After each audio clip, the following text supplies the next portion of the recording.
My daughter never wears a watch. My daughter Kate, who's 20, she doesn't see the point. You know, as she says, you know, like, it's a single function device. You know, like how lame is that? You know, and I say, no, it tells the date as well. You know, it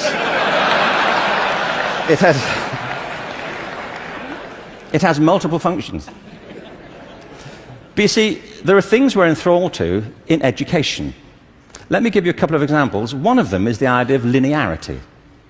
That it starts here and you go through a track, and if you do everything right, you will end up set for the rest of your life.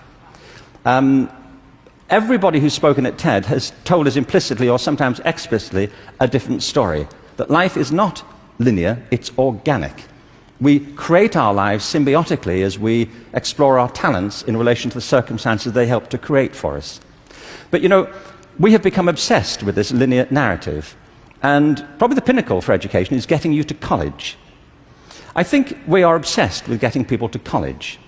Certain sorts of college. I don't mean you shouldn't go to college, but not everybody needs to go, and not everybody needs to go now. Maybe they go later, not right away. I was up in San Francisco a while ago doing a book signing. There was this guy buying a book. He was in his 30s, and I said, "What do you do?" And he said, "I'm a fireman." I said, "How long have you been a fireman?" He said, "Always. I've always been a fireman." And I said, "Well, when did you decide?" He said, "As a kid." He said, "Actually, it was a problem for me at school, because at school, everybody wanted to be a fireman." He said that I wanted to be a fireman, you know, and he said, when I got to the senior year of school, my teachers didn't take it seriously. This one teacher didn't take it seriously. He said I was throwing my life away if that's all I chose to do with it.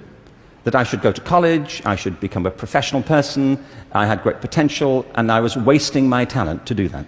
And he said it was humiliating, because he said it in front of the whole class, and I really felt dreadful. But it's what I wanted. And as soon as I left school, I applied to the fire service, and I was accepted.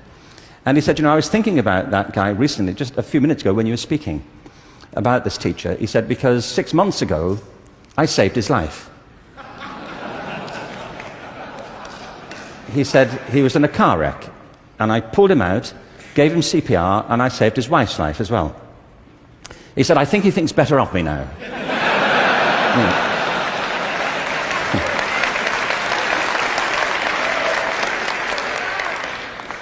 You know what I mean? Human communities depend upon a diversity of talent, not a singular conception of ability. And at the heart of our challenges, at the heart of the challenge is to reconstitute our sense of ability and of intelligence.